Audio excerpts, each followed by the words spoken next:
Welcome to the show, everyone. I had really not anticipated doing a show tonight, but kind of the way things sort of happened this afternoon, I really kind of felt the need to discuss this. Actually, it kind of started off early in the day, right? I had talked to carriers today who really, I feel, didn't understand what was going on in the market. So this is really going to be kind of a two-part video, right? I'm going to explain some things, which sort of leads back into my previous video about micro niches, or specialty niches within the freight market. And then also, I see a lot of posts, comments, things like this. Across social media and things, and I hear it over the phone about bashing brokers. And, before I get too much into that, all I'm going to say about it for right now is that there are good brokers and there are bad brokers. There are good carriers and there are bad carriers. Okay. So let's get into the spot market, kind of the way it is now, where it's going in 2023, right? Sort of based on some of the numbers and things that we're seeing, and just kind of running down through my notes here. And I'm going to pull up some data for you guys as well in the second part of this. And if you guys have any questions or anything, in the meantime, I do have the live chat open, so by all means, hit me up with any questions. Don't be afraid to interrupt. Obviously, we're not in school. We don't have to raise our hand. Just this type of way, right? Okay, so basically, what we're looking at is over the course of 2023, 90 to 95% of all spot market carriers, owner operators that haven't built relationships. Maybe they're new to the industry. They haven't, that are coming in and they did not establish direct shipper relationships, broker relationships consistently. Basically, they're going to fail, right? They're going under. And you might be hearing from some sources that, we don't have enough capacity. You might even see it on the news. We need more trucks. We need more drivers. That's not the case. If anything, we're in an overcapacity, right? Which is one contributing factor to the way the spot market is now, right? We've seen a decline in it. In fact, I have received loads last couple of weeks. Like I had one the other day, a shipper had sent over to me. Now this was a lane that was still paying, I think it was averaging about 227 or 237 a mile. I forget off the top of my head, but it was something in that range. It was 1,800 miles. They wanted their target rate on it was $1,500, right? Less than $1 a mile. That does not fall into my quote unquote happy marriage equation, right? If you've heard me talk about this in previous videos, about all three parties being happy, there's no way for me to do that, right? That being said, 2 years ago, right, pre-COVID, we were basically in what we call just in time. And after COVID, we kind of realized that entire system was broken, right? So what we've kind of falling into now, as a result, because shippers, manufacturers, etc., they lost a lot of money during COVID as a result, right? So now, if you've noticed, there's a lot of new warehousing being put up. Companies are expanding their warehouses, all these things, and they know that it is cheaper to move freight at the beginning of the month than it is at the end of the month, the beginning of the day versus the end of the day, right? So basically what they're doing is they know they can afford to hold on to that freight, and they'll wait 2, 3, 4, 5 days before it has to go, right? We're no longer in this just in time. It's got to go. It's got to go. It's got to go.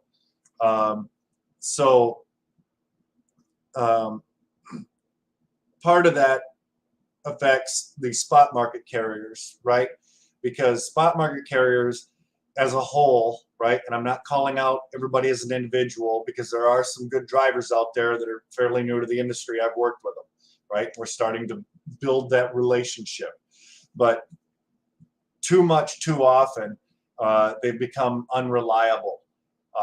Some don't really even speak the language, right? And I'm not trying to say that to be mean or anything, but there becomes like a bit of a language barrier there, and you end up with a communication breakdown. And it's really kind of unfortunate, because I think that at least with my own experience, some of these carriers, their intentions were well, but I don't think that they completely grasped everything that needed to be done, right? Whether it was, the appointment time, they looked at it as, well, I have to be there by this time. We ran into issues, or, if there was a early delivery appointment, well, I need to be there. That's the earliest that I can deliver, versus I need to be there by that time. So it throws a bit of a wrench in the gears with new carriers when you're trying to satisfy your customers and things.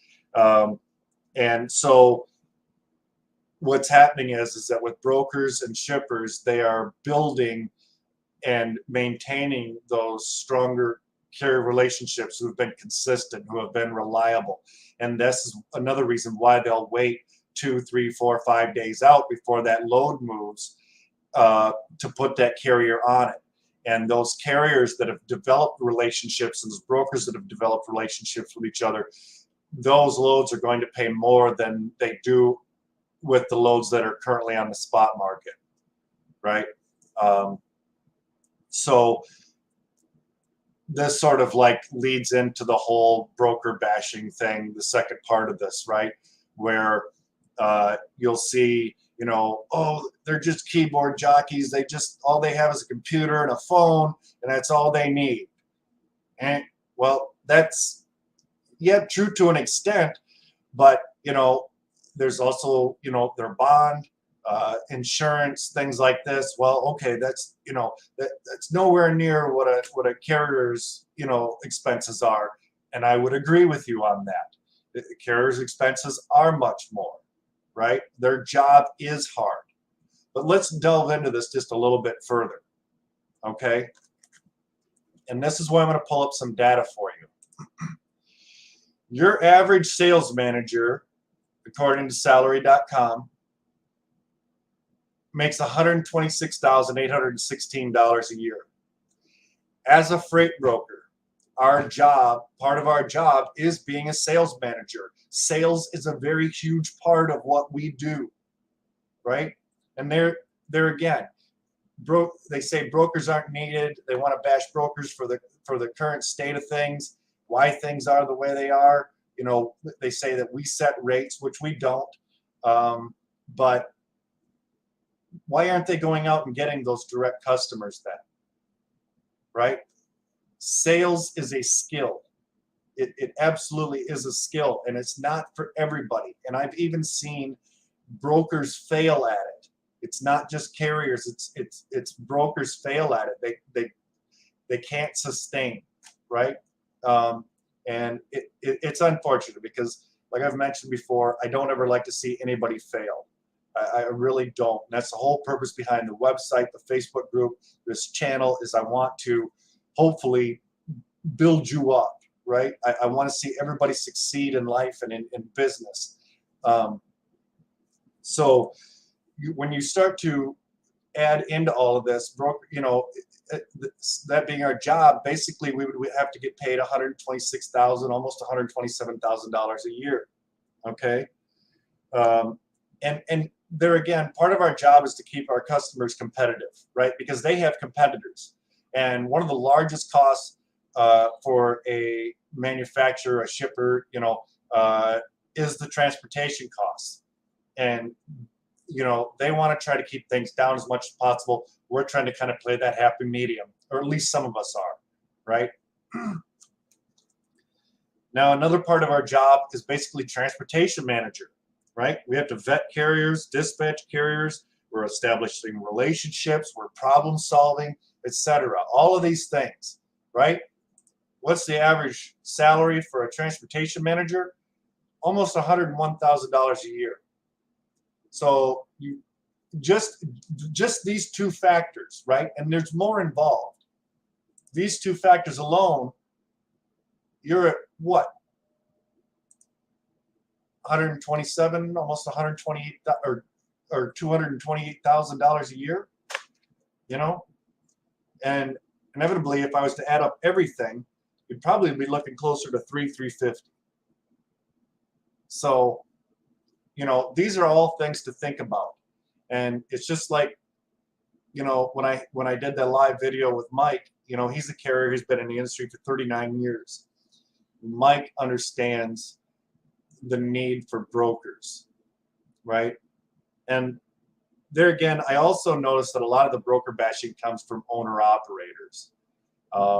And most of your shippers will not work with an owner operator. Okay, they'll work with, you know, fleets, but they don't typically want to work with an owner operator. And it takes too much work to make sure their safety rating is satisfactory, that, you know, their insurance is current, all of these things, right? To constantly keep vetting them. And so that's why they throw it at brokers, because that's part of our job. We multitask. We have all these different facets to what we do. So to say that brokers aren't needed, I just find that insulting, really. And I actually caught part of a video today from a fairly popular YouTube channel. It's about trucking. The gentleman, I believe, is out of Canada, talking about scams in the trucking industry in the U.S., you know, and brokers being one of them, that, you know, they weren't needed, things like this. In fact, I have a friend of mine who was a small fleet owner. He unfortunately ended up in an accident and ended up closing things down. Tried to get into the brokerage part of it, but it's thus far kind of proved too difficult, right? Not saying that he can't do it, that he doesn't have managerial experience and all of these things, but for the sales aspect of it alone, it's just proved to be too much of a barrier at this point, I think. And that's basically what he's told me. So I think that to think that brokers are unneeded is too much of a narrow mindset. It's an uneducated mindset. And I think that probably comes out of emotion, and it's easier to blame the person that you deal with most directly, right? Which is the broker. And so when the market drops, you know, it's easier to point a finger than to really understand, you know, what's going on. You know, our imports from China and abroad have dropped by 40%, you know, and that's the other thing. You know, a lot of times I hear, well, fuel's up, you know, everything's up. Well, yeah, so's a gallon of milk. So's everything we buy at the grocery store or anything, right?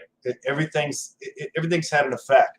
So to kind of put this in a little bit a better perspective, since 2 years ago, your average American is making 4.4% more than they were prior. As a result of the inflation and the way things have changed, the average American is actually losing 2.9% on their income and savings. So your average consumer is not spending money like they were. So let's just put a very simple example out there. So let's just say pre-COVID, Walmart would sell 30 widgets a day, right? COVID happened, the system kind of broke. We're readjusting into this hybrid thing where we're doing a little bit of just in time, but we're also warehousing, and shippers are waiting for a better rate, and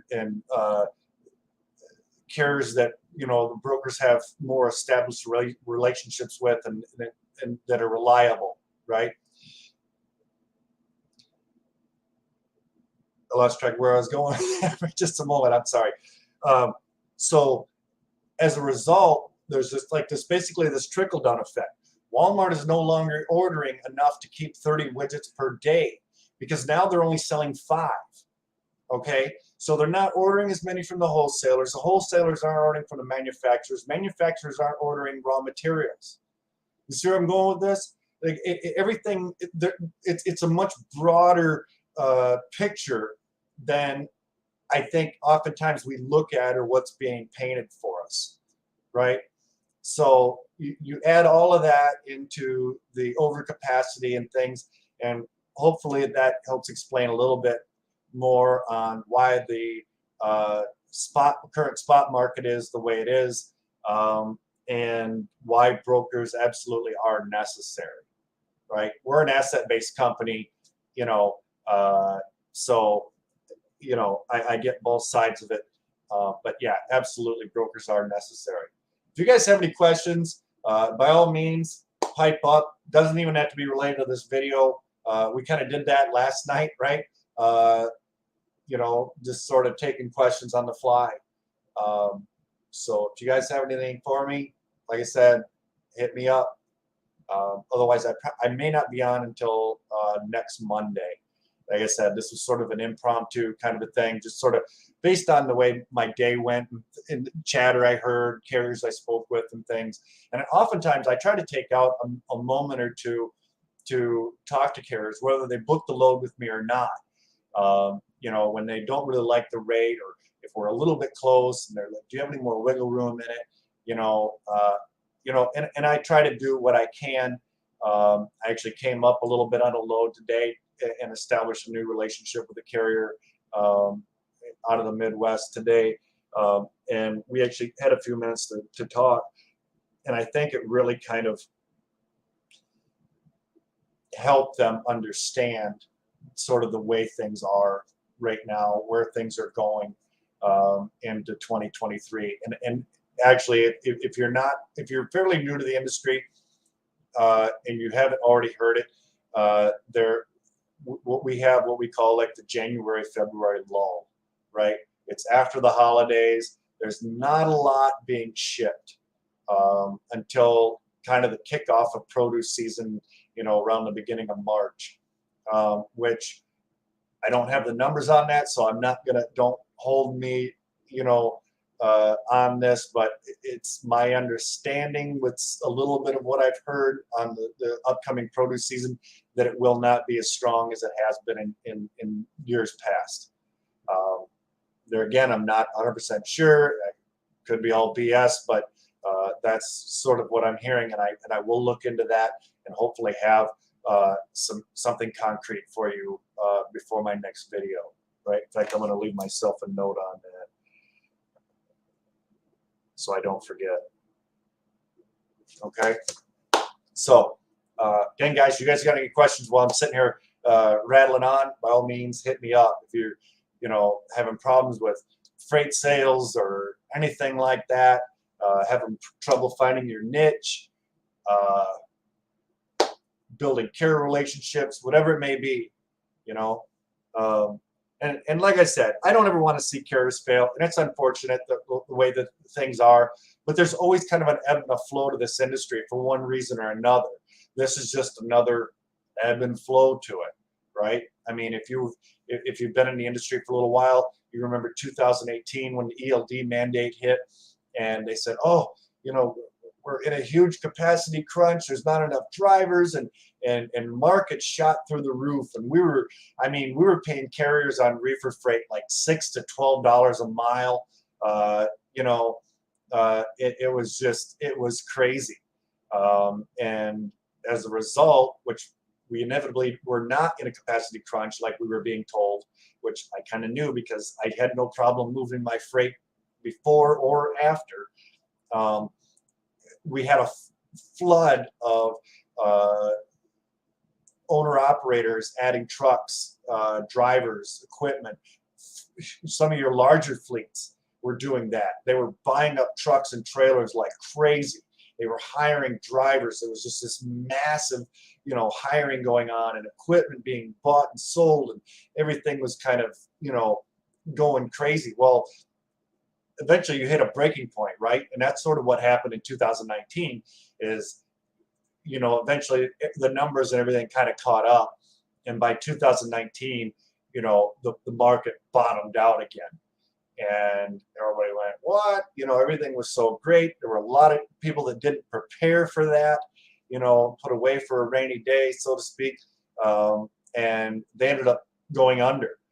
We actually saw a lot of large carriers go under during that time. Celadon was one of them. They were a huge company. But again, very unfortunate, but that's sort of the way things were. In fact, we're starting to see even some of your large ones. I believe C.H. Robinson has let people go. I forget the exact numbers. I think it was 2,500 people they let go. It just sort of a change in the times, right? But eventually it will bounce back.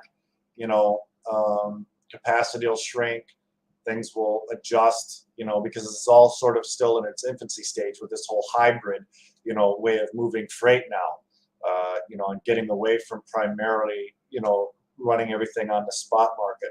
So if you're a carrier watching this right now, I would absolutely encourage you to reach out to your brokers that that you like, that maybe you've got a little bit of a relationship with, or you've run a few loads for them over the past year or something, and find out if they have any other consistent lanes and things like that. See what you can do to reinforce that. And if you're a broker, likewise, do the same. Reach out to those carriers that have been on time and not had any claims because everything was secured. They tarped the load when it needed to be tarped, all those kind of things, carriers that you can count on, and strengthen those relationships. Don't let them fall by the wayside as a result of what the spot market's doing, right? That's what I'm doing now. I mean, I've got friends that are owner operators, small fleet owners and things, and they're coming to me now, saying, hey, let's put something together because, this is getting crazy stupid, right? And so we are, and some of them have been. But I've got a few, they took some time off or whatever. But I'm actually in the works of putting some new freight together for them. So yeah, by all means, do that because it's going to behoove you, your carrier, your broker, vice versa. But I hope you guys found this a little bit more informative and kind of painted a more of a bigger picture. Like I said, for everybody in regards to what the spot market's doing, why there is a need for freight brokers, and kind of where things are headed into 2023. Again, I see a few more people jumping on here right now. If you guys have any questions for me, even if it's not related to this video, by all means, pick my brain. Like I said, you're having trouble with freight sales, finding customers, getting through the gatekeeper, anything, let them fly. You need factoring, anything like that. Have an issue with a load. If you're a carrier, hit me up with questions. I'll do my best to answer them, for you. That's what I'm here for. Because this channel isn't strictly for brokers. I mean, because like I said, I've got friends. I had Mike on. He's a carrier. Hopefully I'm providing some resources and things for carriers as well. But I realize it's kind of late. I do apologize for this sort of being that way and kind of impromptu. But like I said, I'll probably be on next Monday. That's what I'm shooting for. I wasn't actually even planning on coming on tonight, but I just kind of felt like I needed to. So, all right. Well, I guess if there's no questions, you guys are quiet tonight. Then I'll go ahead and wrap this up. Again, if you do think of anything, maybe later on, by all means, comment on the video. I'll be happy to answer them. Because I do try to get to everybody's questions as soon as possible. Whether it be tonight, tomorrow, whenever, doesn't matter. I will try to do that. Our email is in on the channel. So if you want to just email me, anything, like I said, in regards to whatever it's related to, as long as it's trucking, don't ask me anything else. Right? I probably don't have very good advice, but yeah, if it has anything to do with brokering, trucking or anything like that, like I said, I'll do my best to reply and answer you as quick as possible. But with that being said, I love y'all. I appreciate you. And don't forget to hit that bell notification, subscribe, share, the whole deal. Right? I don't need to tell you. You guys are awesome. But yeah, be kind to one another, and I'll catch you next time. Bye now.